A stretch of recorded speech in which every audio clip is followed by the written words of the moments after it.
Hola, ¿cómo están? Buenas tardes, espero que anden bien. Lo que vamos a ver ahora es la ecuación de una onda.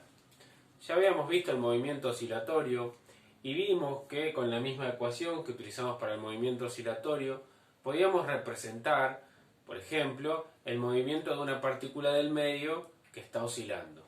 Habíamos hecho un ejemplo en el cual tirábamos una piedrita en el agua y esa gotita de agua tenía una oscilación y nosotros podríamos, utilizando esta fórmula, poder representar cómo esa gotita de agua o esa partícula del medio va oscilando en función del tiempo.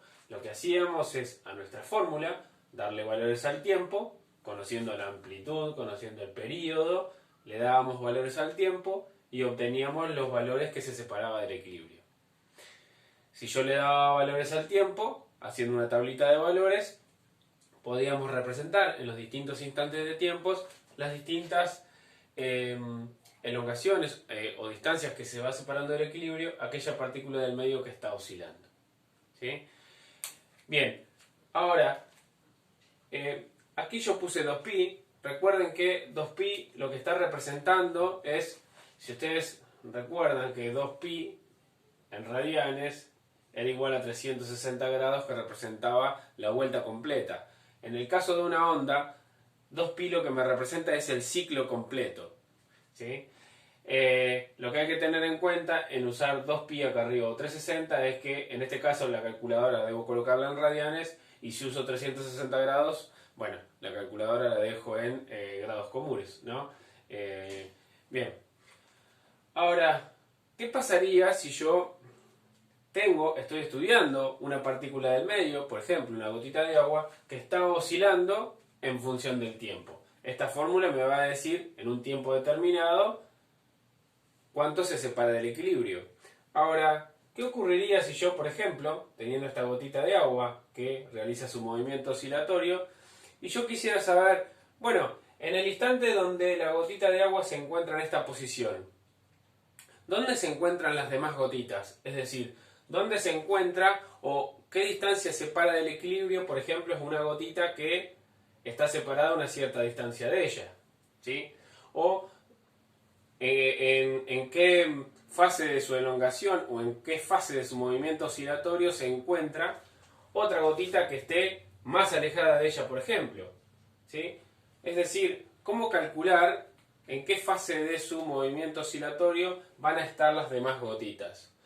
Bueno, evidentemente, si uno lo piensa, se da cuenta de que en una onda, por ejemplo en el agua, las gotitas están realizando el mismo movimiento oscilatorio con el mismo periodo y frecuencia, pero van a destiempo. Es decir, cuando una sube, la otra todavía no terminó de subir. Es decir, realizan todas el mismo movimiento oscilatorio, van a recorrer el mismo camino, ¿sí? Y la misma distancia se va a separar del equilibrio, pero en distintos momentos. Por lo tanto, hay un destiempo entre cada una. ¿Sí? Entonces, ese destiempo es lo que vamos a tener en cuenta para calcular dónde se van a ubicar las demás gotitas. Entonces, lo que tenemos que hacer acá en la ecuación es hacer, bueno, unos pequeños cambios para llegar a una ecuación que nos va a permitir calcular todo. Bueno, entonces lo que voy a hacer aquí es realizar unos pequeños cambios. Lo que voy a hacer es, por ejemplo, lo que yo tenía, también lo puedo escribir de esta manera. Es exactamente lo mismo. ¿Sí? Como 2pi y el tiempo se estaban multiplicando, el periodo, así lo ponga debajo de 2pi o debajo del tiempo, es exactamente lo mismo. Ahora, este tiempo que nosotros tenemos, yo les dije que las gotitas que estén a una cierta distancia de aquella que yo analicé van a tener un destiempo, es decir, va a haber una diferencia en el tiempo con el que estén oscilando. Por lo tanto, yo voy a tener en cuenta ese tiempo como delta t. Delta t significa una variación. La letra griega delta, siempre delante de una magnitud, significa variación de esa magnitud o diferencia en esa magnitud. ¿Sí? Por lo tanto, yo voy a considerar esa diferencia de tiempo que va a tener aquella partícula del medio que esté oscilando respecto de la que yo estudié. Por lo tanto, lo que voy a hacer es a ese tiempo voy a restarle una diferencia de tiempo que va a tener otra partícula del medio que esté oscilando, ¿sí? Voy a sacar el corchete, luego lo vamos a poner. Bueno, entonces, voy a tener una diferencia de tiempo. Con las gotitas que estén oscilando en el medio van a tener una diferencia de tiempo respecto de la que yo analicé.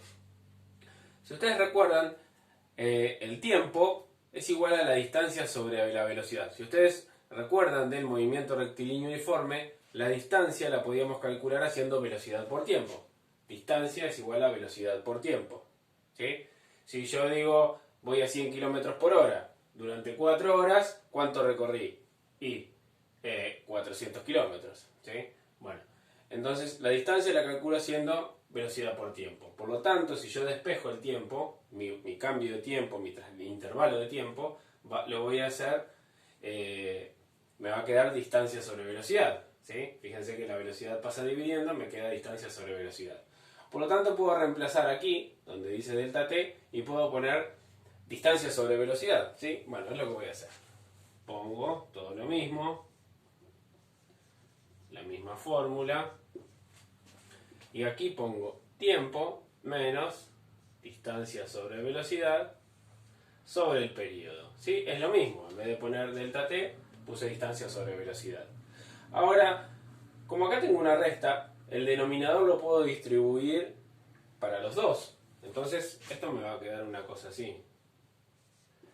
Lo mismo, por no,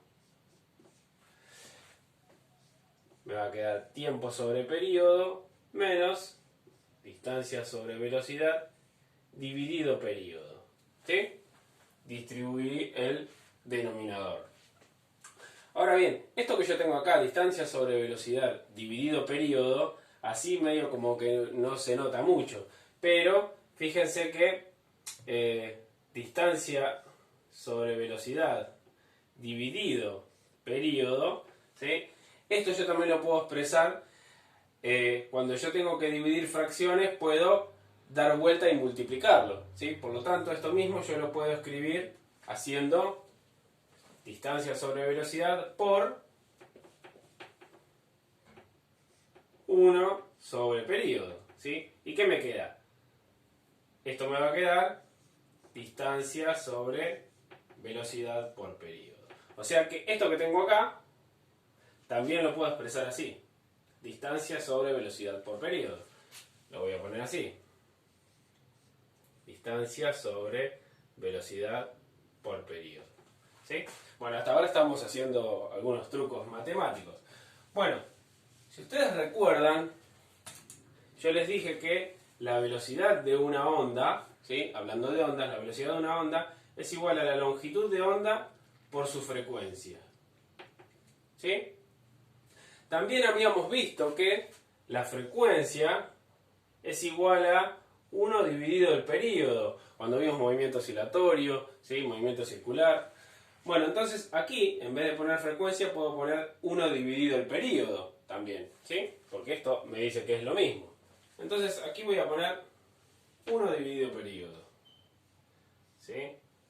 Ahora, esto que está dividiendo, ¿cómo lo puedo pasar hacia el otro miembro? Y pasaría multiplicando. Entonces, ¿qué me quedaría? Me quedaría que el periodo por la velocidad de la onda es igual a la longitud de onda, ¿sí?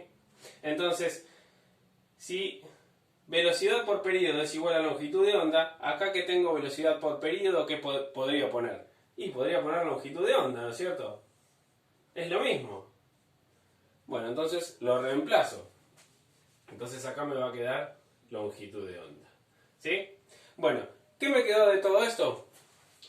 Que esta ecuación que me va a quedar ahora, ¿sí? Que la voy a emprolijar un poco, voy a borrar un poquito acá. Bueno, y así llegamos a lo que se conoce como la ecuación de una onda. Lo que hice fue a la d de distancia reemplazarla por la x, porque es muy común que en física cuando uno habla de distancia es como que recorre camino en el eje x. Entonces esta x me va a representar distancia.